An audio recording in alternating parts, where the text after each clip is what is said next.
Alright, Shalom, Kal Halal, La Yahweh, Ba'ashem Yahushai, Ba'ashem Rachakodash, double honors to the apostles of GMS who do rule well, who I learned this truth from, and salutations unto you, Akim and Aquathim that do take heed. Coming back once again through the spirit and power and grace of Yahweh, Ba'ashem Yahushai, Ba'ashem Rachakodash. I'm gonna get into the herbs. Alright, it's been a little while since I did a video. I came across, I was reading about a particular herb.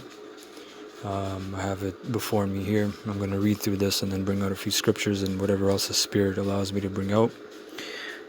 But the title of this lesson is, something along the lines of, remember that the herbs are for the service of man. Okay? So without further ado, this is from a website, Salaki, I forget which. If you type in some of these, if you type in maybe the first paragraph even, you'll get the website result on Google. So this is dealing with the herb Comfrey. Now Comfrey is a herb I've been using for a few years now.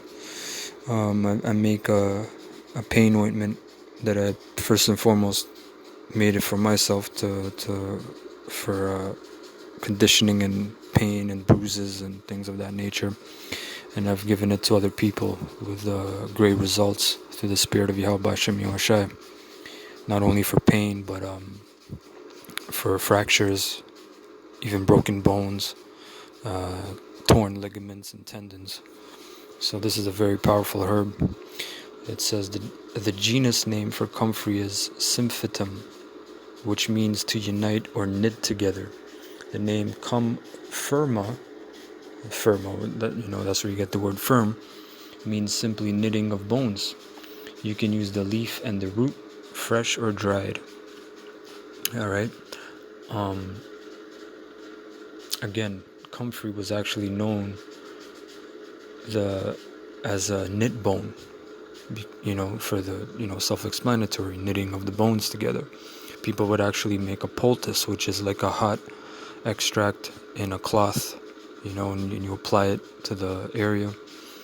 You might wrap it around, let's say you broke your wrist or your arm, and you would wrap it around and sleep with it on, and believe you me, this thing works, so you brothers, I'm dealing with comfrey, but all the herbs are for the service of man. Okay, and I'm going to get into that perspective on service, so you get a little better idea. Right? Now, a key point I want to mention is when you look up comfrey, Esau being the fucking devil that he is, you so-called white people, you demonize the herbs. You actually abhor them, which we're going to bring out the scripture, because you're a bunch of damn fools. You're children of fools, pursuing to Job chapter 30. Right? He will tell you that you cannot use the leaf or the root internally, and he tells you to limit it externally as well, for a substance that is a liver toxin. Now, if anybody knows anything about the liver, your liver is the organ that deals with toxins. Now, you mean to tell me the Most High, the Creator, He made all these herbs in His wisdom and knowledge, right?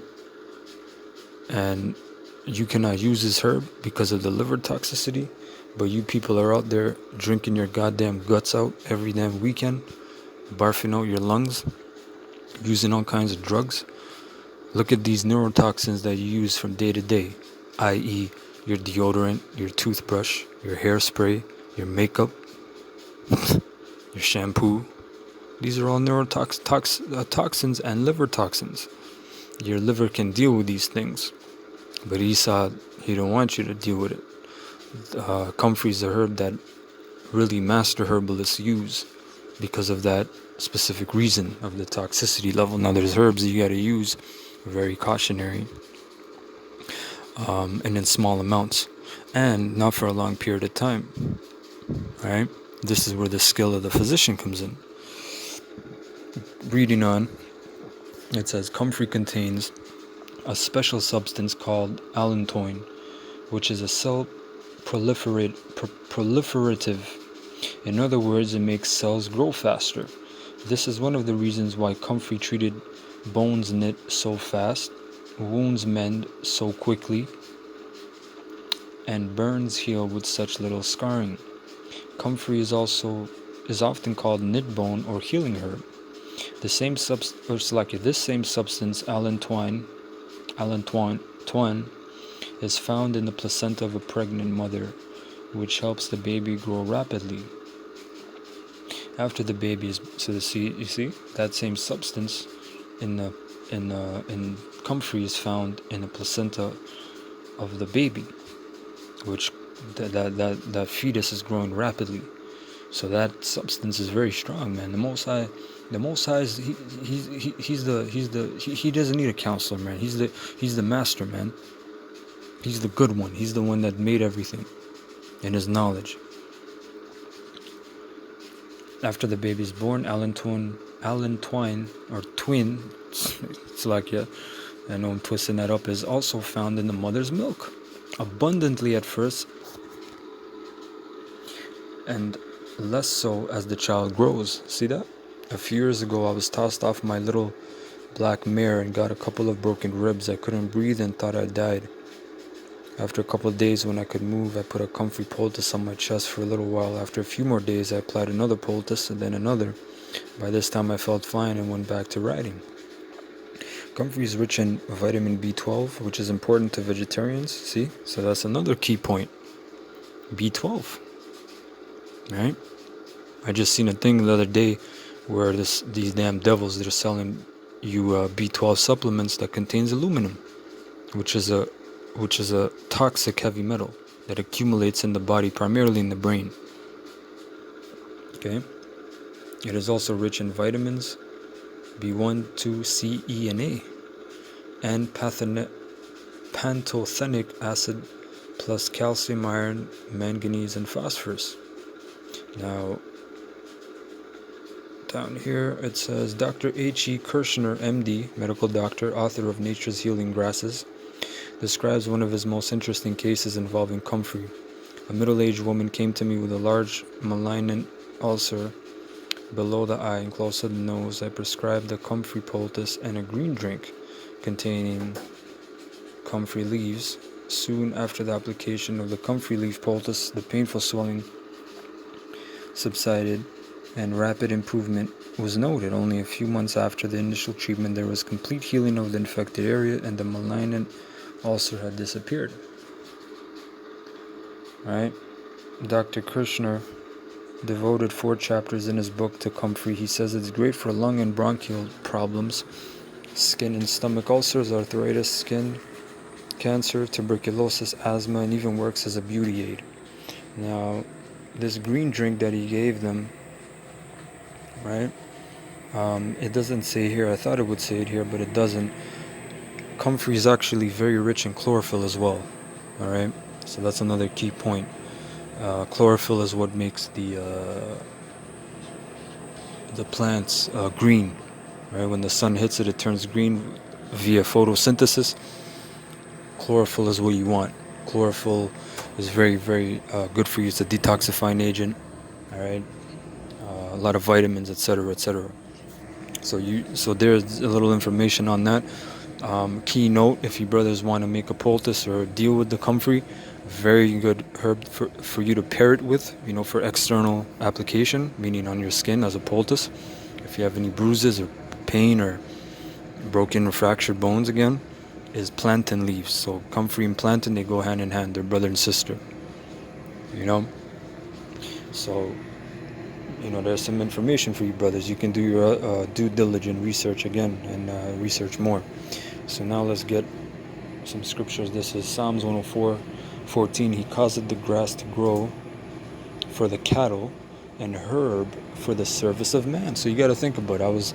I knew about, I read the scripture years ago, but through my blessing that I've been able to deal with these herbs, I was recently meditating back on it, because I started using the herbs more and more again, making tonics and this and that for myself, just to feel, see, to see, and I feel amazing.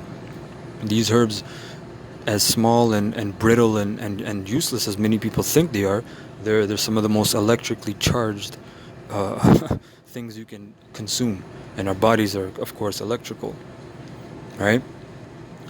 So think about it. For the service of man, what is a servant? He's there to serve you, to do things that you don't even have to tell him, really.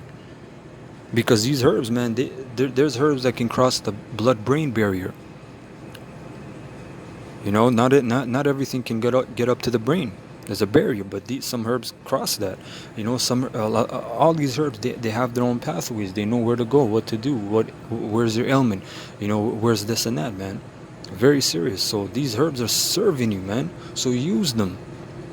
You know, stop using these damn medications, man. If you pair the herbs with fruits and veggies, man, you're amazing, man. But always go back to the herbs. The herbs is where it's at, man. You know, I know in today's society you don't hear too much about herbs or supplements, or deal with the raw herbs, man. Try to get raw, wild crafted herbs, man. Okay? So herbs are made for the service of man, that he may bring forth food out of the earth, and wine that maketh glad the heart of man, and oil to make his face to shine, and bread which strengtheneth man's heart. Right? So these herbs, man, they're your servants. They're doing things that you don't even know what they're doing, but unbeknownst to you, they're serving you, they're healing you. Right? Let's go to Ecclesiastes, what is this, 43 and 4, or 40, Salakia, man, let me bring it up again, so I don't chop it up.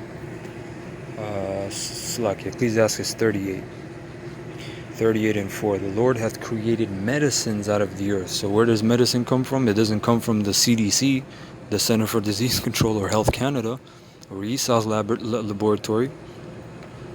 You know, are you extracting this chemical compound and making this drug? And no, it comes from the earth. Where do all the elements come from? The soil.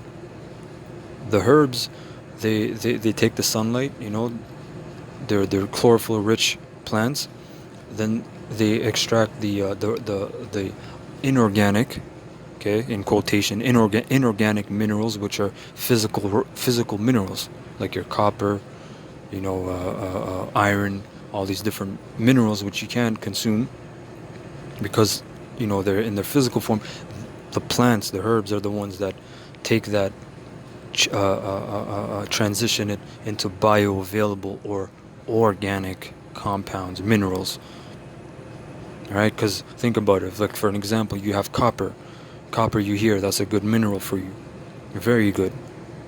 It's an electrical conductor. It's good for your immune system, good for your joints, your elasticity, all that stuff, your veins. But the copper found in the pipes that your water runs through and collects and it goes into the water, that is insoluble, meaning your body cannot break that down, meaning in your body it accumulates as a heavy metal, which is not good. Same way aluminum or mercury or any other toxic metal.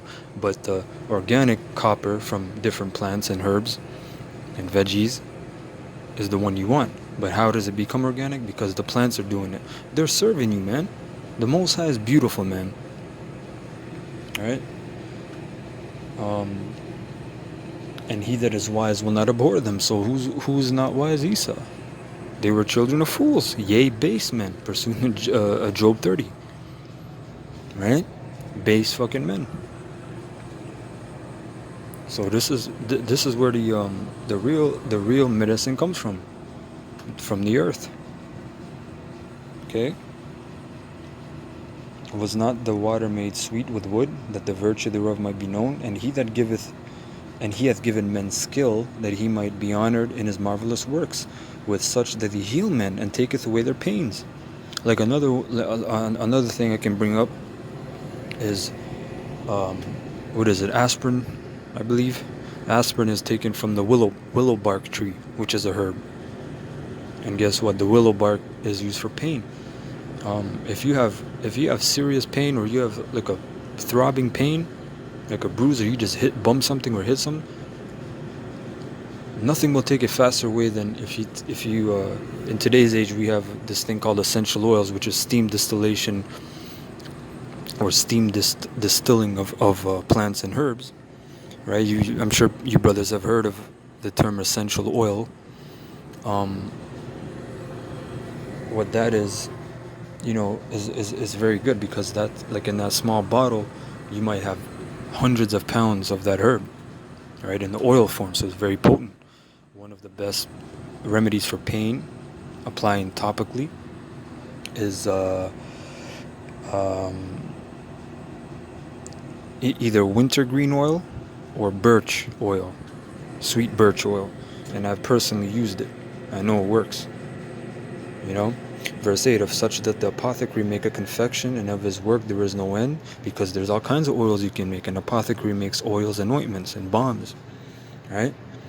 And from him is peace over all the earth. My son, in thy sickness be not negligent, but pray unto the Lord, and he will make thee whole. The first and foremost thing is you pray. Pray that these herbs work for you. You can't be just proud and, hey, I'm going to take this and it works. I'm going to, just take it and it's going to work. No, you must pray into the Lord. Lord, let this herb, work and heal me. Let its effects, be potent, and its healing properties heal me. And pray to the Lord, man. That's the first and foremost thing you have to do. Verse 10, leave off from sin, and order thine hands aright, and cleanse thy heart from all wickedness. Give a sweet savor and a memorial of fine flour, and make a fat offering as not being. Then give place to the physician, for the Lord hath created him. Let him not go from thee, for thou hast need of him. And these devils, man, they're a bunch of physicians of no value, pursuant to, let's get that actually. Job.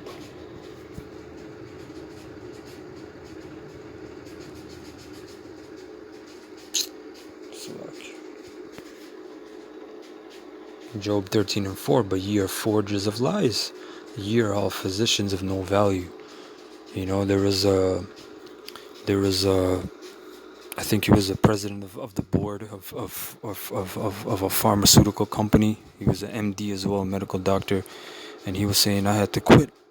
He said, because I found out that pharmaceutical drugs was the third leading cause of death in the United States, next to cancer and cancer and cardiovascular disease. And the next fact is that that prescription drugs kill more people than illegal drugs. That should tell you everything you need to know about these devils, man. Physicians of no value, man. A bunch of demons, right? Verse 13, there is a time when in their hands there is good success. There's a time when a physician might do a work through the Lord, and it seemed like a miracle, like an impossible thing. But the physician, he examined, he observed the situation, and okay, I know I'm going to, make this concoction, and I'm going to do it this way and apply it this way and do it, that way, right? He knows what to do. Verse 14, for they shall also pray unto the Lord. So if you're a physician, you have to pray for that a person, that brother or sister, right? You're making that concoction. If sometimes I'm making things and I'm saying, let this be potent, let this heal, the brethren, let this be for the healing, let it do its due diligent, let it do what it's supposed to do, what you created it to do, right? That he would prosper that which they give for ease and remedy to prolong life. Okay? He that sinneth before his maker, let him fall into the hand of the physician. Okay? And that was really it. That's all I really wanted to bring out on that. The Spirit just hit me up to do that. Again, brothers, remember, man, these herbs, man, you want an iron tonic, man. Iron is one of the most things we need right now, because iron is the only magnetic mineral. I'm going to say that again. Iron is the only magnetic mineral, meaning what is a magnet? It pulls things towards it, right? So when you find iron or a high amount of iron in something, that usually means there's a high amount of other minerals, because it pulls other minerals towards it. And iron is the center molecule of what? Our blood. When you look at a blood cell, it's iron in the center. That's the center atom, right? Low iron, man, you got back pain, anxiety, might have seizures, all kinds of problems, man. Blood problems, anemia, of course, sickle cell, which is the deoxygenation of your blood cells, loss of iron. So you want iron, man, get you some sarsaparilla root, get you some burdock root, get you some dandelion root, get you some yellow dock root, the roots, man. Get you some nettle leaves. You got some powerful shit right there, bro. So with that, I want to say Kal Halalim La Yahweh, Bahasham Yahweh Shai, Bahasham Rachakwadash, double honors to the apostles of GMS who do rule well, who I learned this truth from, and who actually got me into the herbs, into the health, Thawada, and salutations unto you Akim and Aquathim that do take heed. May Yahweh Bahasham Yahweh Shai, Bahasham Rachakwadash increase your faiths, and may He heal you of any sicknesses you may be dealing with. May He guide you to a physician or heal you. So with that, I want to say till next time, Lord's will, Shalom.